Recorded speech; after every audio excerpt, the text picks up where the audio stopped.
Alright, we're going to talk about prison cells versus dorms versus tents. And Wildman's experienced all three. Yeah. I'd have to say the best living I liked was, although it was only temporary, when I was in Florence.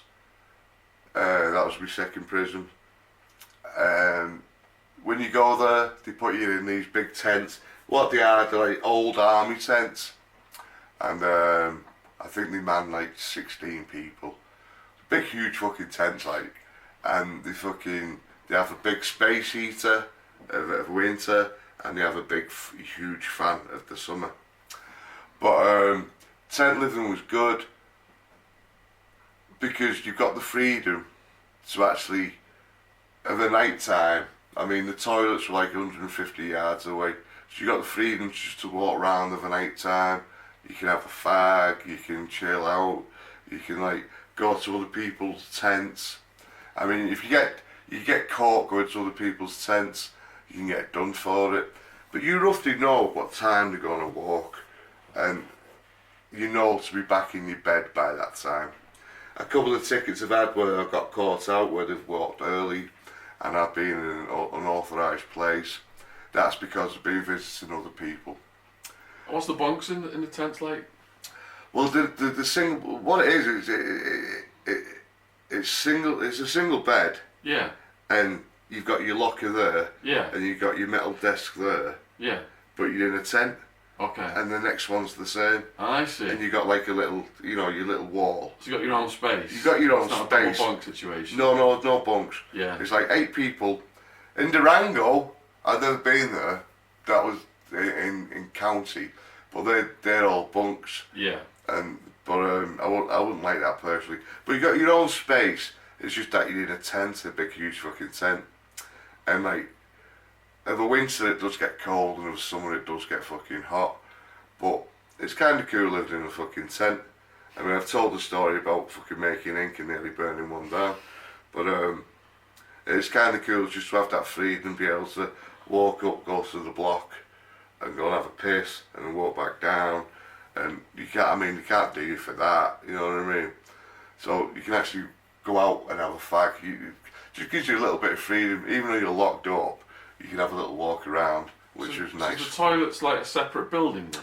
Yeah, you've got your row of tents. Yeah. And then you've got like your toilets is an all completely separate like building. It's like about 100 yards away from your tent. So they got the showers in it as well? Yeah, you got your showers in the toilets as well. So that's where you go for your showers. Yeah. And that's where you go for the toilets. And that's where 90% of the fights happened, was in the toilet block. Really? Because there was no cameras in there. I see, so it's a blind spot. Yeah, it's a complete blind spot. I mean, you got the freedom, and there's certain blind spots. There was cameras around the tents, but in between the tents, there's a blind spot too. And there's lots of blind spots fucking in the tents. I mean, it was fucking, to be fair, it's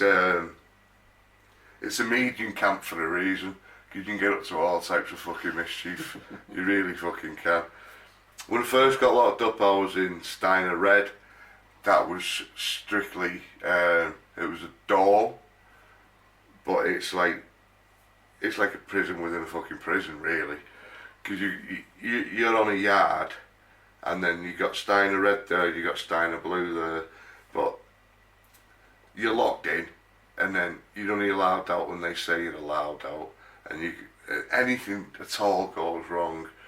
If there's a bit of a scrap on the rec yard, or if there's an argument, or if people are congregating, I'll tell you how to act on the rec yard a bit later on.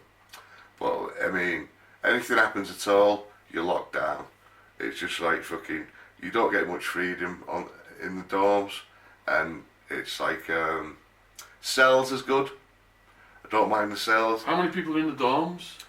It's 16 and 32 people. 32 people per dorm? 32 people per dorm. Is that the same? You got your own area, or are they double bunked and stuff? At the very end of the dorm, yeah, there's 2 lots of bunks. One double bunk there, one double bunk there, yeah. One double bunk there, one double bunk there. Yeah. And then the rest are single. And what happens is, when someone's leaving the dorm, one of the Double bunk goes persons over on to the the double single. bunk goes to the single, and the new guys goes to the double bunk. So wherever you go, you got to wait at your place to get your bed, basically. But the tents was good. I was in there for like 16 weeks, and then I went to yard 2, and then Florence is fucking huge. And then from yard 2, I went to yard 3, and then from yard 3, I got into a fight and they kicked me off to yard 1, and then from yard 1, I left and went to Kingman. So your preference was tents over cells, having your own cell with a cellmate? Yeah. Or your own cell without a cellmate? My preference was having my own cell in the hole without a cellmate. Without a cellmate, yeah. Yeah, because it's just fucking cool. That's the best, isn't it? Yeah. And then it'd be tents. Having a celly's cool if you get on with your celly, but It's like living in a toilet, isn't it, with someone, basically? well, It's yeah. the I mean, toilet, you're pissing and shitting in the same fucking room, and like if your celly doesn't know his fucking manners, you could be eating fucking your food and he could be having a shit. You know what I mean? You tend to wait before you do stuff like that. I mean, if you're on lockdown and they come and give you your styrofoam fucking tray of food, you eat your food. You don't put your food on the bed while your celly's eating and then go and have a fucking dump. Because it fucking stinks, you know what I mean? It's just disrespectful. I've fucking smashed people for doing that. And like fucking farting is another thing. I mean, you might think that's comical, but I've seen people get smashed a lot. If you fart in the fucking shower hall, you're gonna get a fucking smack around the fucking head. You're gonna get in a fight. Because... We'll do a separate video on farts. Yeah. So, cells then with a cellmate is not as favourable to you as being in those tents? No, because I prefer the tents, because the simple reason that you can walk out the tent, you're not locked, there's not a door there, you know what I mean? Yeah. You can walk out. Don't feel as enclosed. No, you can walk out and have a walk up towards where the toilet area is, and you can have a little walk around if you want, and like, you're not as enclosed. Yeah. And over night time, they have a front where you walk in, and they have a back. You're not locked in, you know what I mean? Yeah. And once the guy's done his runs, you find out where he's been counting, and you go out the back way, you go to someone else's fucking tent, Yeah. and you sit there quietly, have a game of cards, or you have a few people over. I mean, it is good. You see a lot of gay activity as well though, because you see people getting fucking blow jobs, you see fucking, the he-she's are making fucking money left, right and fucking centre. In places like that, they thrive off it. Yeah. Because they don't have the, everyone's done at least 5 years before you get to a place like that, or towards the end of the sentence basically. So you don't have that sort of A-B, like prison type feel. It's more like everything's dead more relaxed, and like fucking the heads are getting fucking blowjobs by fucking other races, and fucking it's just fucking mad, you know what I mean? I personally didn't bother with the fucking he-she's, but there was some pretty Native Americans, there really fucking was, ain't gonna lie. Oh fucking hell. I agree with Wildman. The best situation is to get a cell on your own, but that is hard to work. If you work the system, you can sometimes get it. Yeah. I was in one prison where it was building A, B, C and D, and I was in D, and it was a high number in D on the upper tier. So anytime someone new came into our complex, the computer automatically assigned them to the first available cell, which was A, whatever, or B, whatever, or C, whatever. Hardly anyone ever got assigned to D.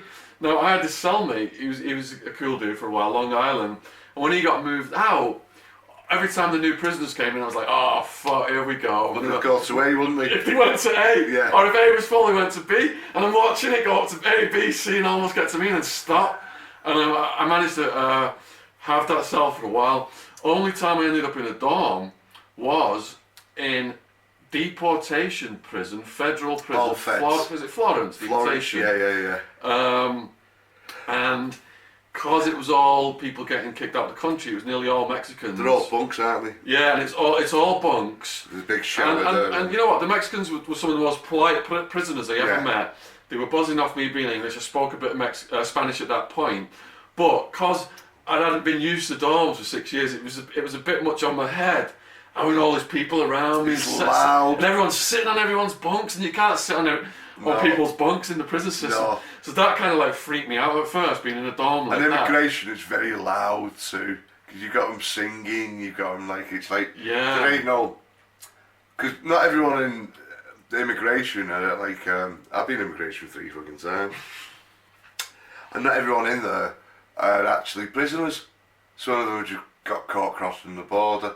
Generally, they're not there for a long time. They're generally there for a week or so, and they put them on the bus to Tijuana or Nogales and just let them off, and that's it. And then they try to look again. I mean, I was in one place in LA before I was coming home, and I'd been there 6 months, and I must have seen this one guy come in about 3 different fucking times. Poor unlucky bastard just kept on getting fucking caught.